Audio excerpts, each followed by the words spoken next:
When I was a boy, we used to visit my grandparents on a Sunday. On the way there, we passed under a low bridge and my parents sometimes mentioned that it was the route of Lady Wimborne's private road to Bournemouth. This meant nothing to me as a kid, but it's something I've thought about recently. Because of COVID-19, I've been out and about on my old bike that's been in the garage for at least a decade and no longer in its prime. Looking for new routes to explore, I decided to find out if the story about the private road was true, and if so, to see if I could cycle it. In short, yes, the road existed, and yes, I've cycled as much of it as possible. Lady Wimborne's Canford estate is probably more important than you might think. Most of Poole, Wimborne and the western part of Bournemouth is built on the grounds of the former estate, and there are still many signs of the past around us. There's some debate online about exactly where in Bournemouth the road went to. It was this point, the junction between Wallisdown Road and Scotch Road. I'm relying on two sources here. Firstly, my mum. She's 90 and refusing to get old, and secondly, Ordnance Survey maps from the early to mid-1900s. The borderline between Bournemouth and Poole is the middle of Wallisdown Road. So I'm filming from Bournemouth and the opposite side of the road is Poole. So it most certainly went to Bournemouth, just. As we'll discover, the estate was huge, so there were several roads and entrances to the estate. However, this was a grand entrance. The lodges and gates were built in 1909. My mum remembers cycling past the entrance gates with a friend. The road was built to reduce the distance between the manor and Bournemouth. It took 2 years to build and opened in 1910. The road took the line of Wallisdown Road to start with, heading towards the junction of Raleigh Road and Benbow Crescent. It crossed onto Bourne Valley halfway along Benbow Crescent, then followed the Bourne stream to the bottom of Leyland Road, curving north to run between Wallisdown Road and Lowry Crescent. The bridge that inspired this film then crossed over Ringwood Road. As the area has become more and more built up, more and more of the road has disappeared.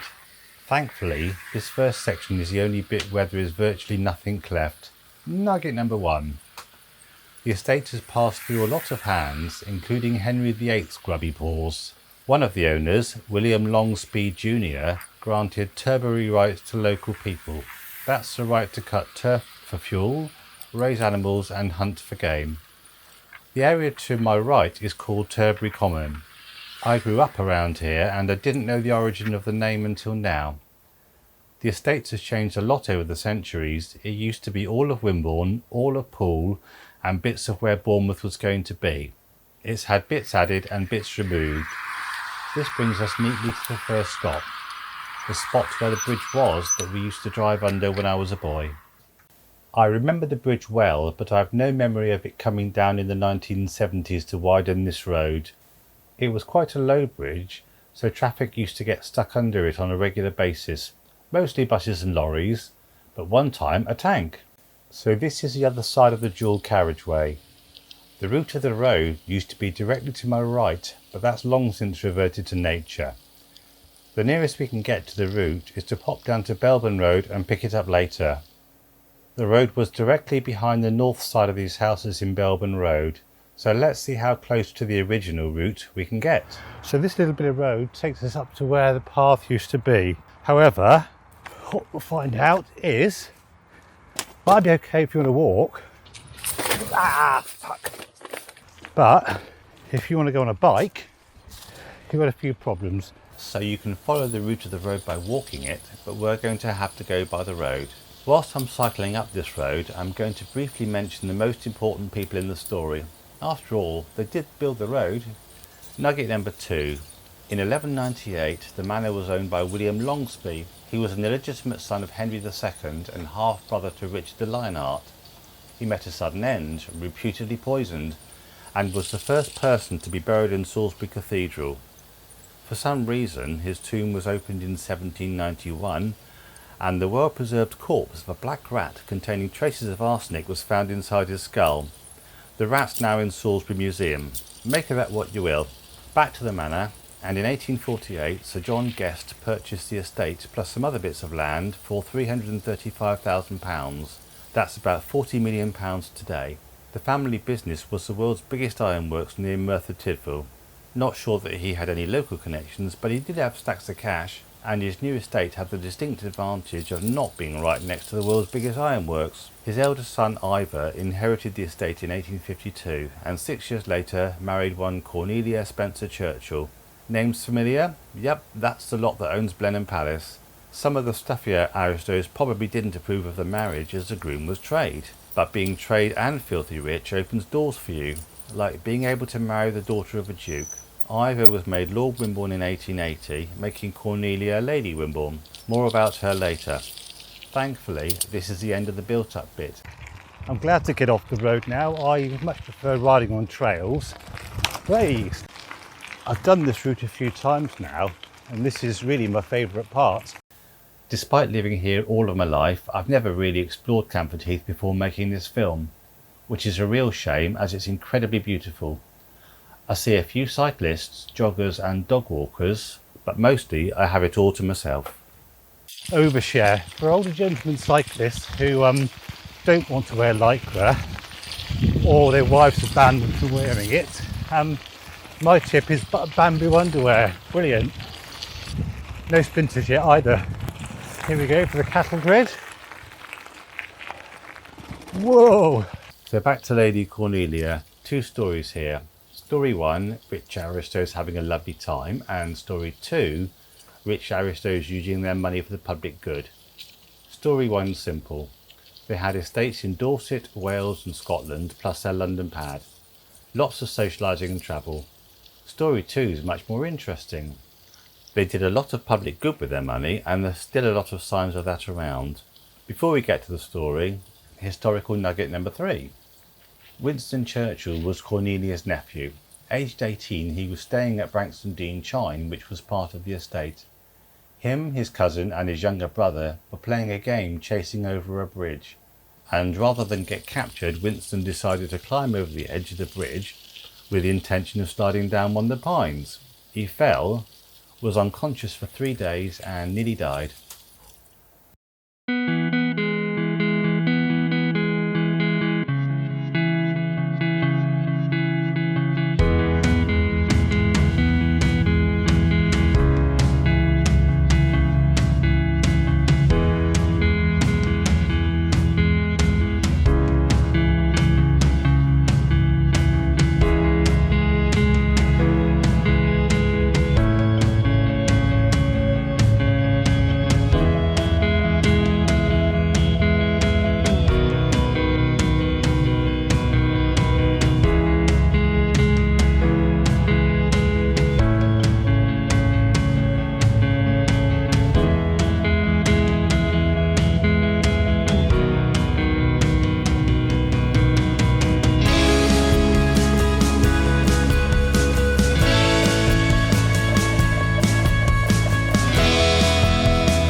Back to the story, and Lady Wimborne allowed travellers to camp on the estate. The estate was big enough, but that wasn't the reason. There was a lot of industry on the estate, including potteries, brickworks and clay pits to supply them both. Industry and farmers relied on them for labourers and seasonal workers, and many families stayed on the estate for generations. Some of the encampment names live on. There are a few, but the ones I recognise are Monkey's Hump and Heavenly Bottom. Monkey's Hump is a steep hill where I used to take my kids to practice their hill starts when they were learning to drive. I know, I'm a bad parent. Some local names you'll know, all descended from families who lived on the estate. Special shout out to Charles Trent's scrapyard. We've just taken my daughter's first car up there. Nelson Stanley is also a big name in scrap metal and vehicle recycling. He lost a leg trying to retrieve a coin from one of his crushing machines. Bill Knott's first job was selling shoelaces and matchboxes. He established BK Bluebird and made caravans and park homes at his factory up at Newtown.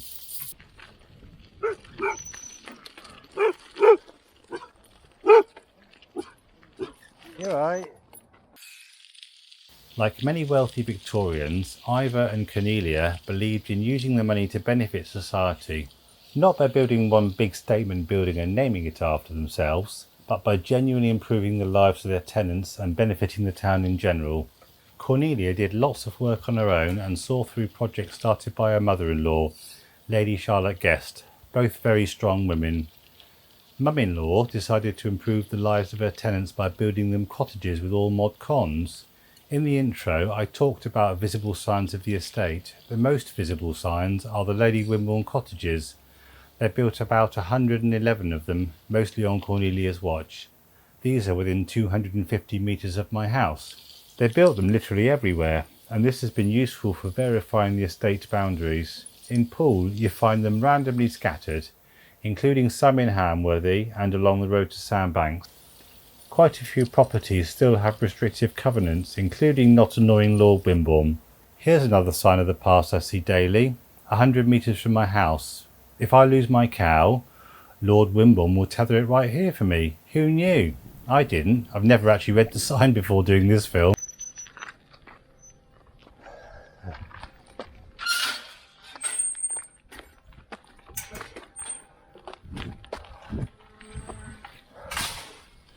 Now, if you want to know what the definition of eyesore, in the middle of the heathland, it's that.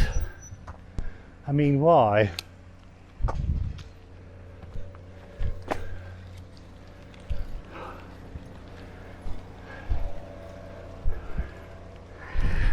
It doesn't exactly improve up there either, does it? Okay, let's not do that bit then. Given that Ivor was running the business and consistently trying to get himself elected to Parliament, Cornelia was the more active of the two in local life. I think this is borne out because the cottages and road are named after Lady Wimborne, not Ivor. The Education Act of 1870 made primary education compulsory for all, so they built schools at Hamworthy, Hampreston and Broadston. Hamworthy closed some years ago, but they reused the frontage in these new houses. The schools and houses are all of a similar design, so either they really liked the style, or their architect could only do Gothic. They also sold a lot of cheap land for development, but to stop speculation, they retained the right of first refusal in any sale. In 1885, they gave 26 acres on the edge of the harbour to the town for a park. It opened in 1890. The Prince of Wales was visiting, so Ivor asked him to perform the official opening. Things didn't go quite according to plan. The princess and her daughters all bunked off with severe colds. Ivor caught it too and took to his bed, and a storm wrecked all of the decorations that people had prepared. The prince did open the park, but from the station booking office on his way back to London. In 1990, his grandson, also named Ivor, gave £30,000 for this fountain to commemorate the park's centenary. Apparently, Ivor also offered the town Sandbanks Peninsula free of charge. They turned him down. When I get my time machine, I'm going to go back and ask Ivor if I can have it if they don't want it. The same year the park opened, Cornelia got Ivor to buy this mansion house in Market Street, and she turned it into a 30-bed hospital. Cornelia Hospital eventually moved to the site of the current hospital, which was built on land given to the town by Ivor and Cornelia. We're coming up to a fork in the road, and I want to show you something. So what you got, this is the route the drive went. So you should be coming along here in a carriage, and then you get to this corner, and you think it goes down there, but it doesn't. Where this one goes to is a place called Longfleet Lodge, which is on the edge of the town. I'll show you on a map in a minute, and it eventually goes right down, joins up with Darby's Lane and heads towards Poole. So we're not going that way today. Where we're going down is the other fork, which is here. This section is quite short and takes us to Magna Road. You've got the posh houses of Arrowsmith Road on the left and Farmers Fields on the right, and the path is squeezed between the two. although she had 14 men to sort of do something with the path, I think this bit they missed. Okay, so a rather nice meadow over there. Whoa, here we go. That's the worst bit of the whole drive. Hi, all right. Thank you. Yes. We're at Magna Road looking at South Lodge. This gatehouse is on the old road that used to run between Longfleet Lodge and the manor. So before they built the road we've been following, this was one of the main entrances to the park. Let's go this way a bit. This spot is where the old bridge crossed. It was demolished in 1987 and there's no visible sign of it now. The only way you can see where it was is by looking on Google Earth and following the line of trees.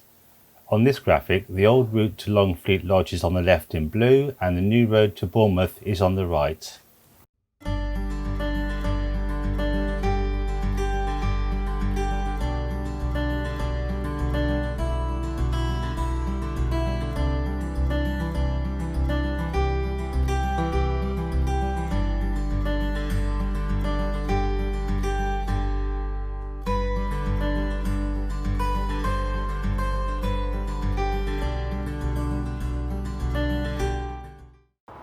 So this is the village of Canford Manor coming up. The original road from Longfleet Lodge into the manor was to the right of me, behind this slot, and the new road was even further over to the right. There's some lovely old houses here, and you can just imagine Miss Marple living here. It's not Tudor or Moodor, I'm going to guess. Lovely old thatched cottage. And this is your typical Lady Wimborne architecture here. It's absolutely glorious in the evening sun. No one around. So yeah, see, that's nice, isn't it? Oh. This road takes us to one of the gatehouses. The main entrance is back in the village and this is as close as we can get to the manor. There's been a manor house and church here since at least Saxon times, probably earlier. The estate was purchased by Ivor's dad in 1846 and his wife, Lady Charlotte, swiftly set about getting it remodelled by none other than Charles Barry, architect of the Houses of Parliament. He also did the gatehouses at the start of our journey. As with most of the great houses, fortunes declined. The ironworks were sold in 1901 and Ivor died in 1914.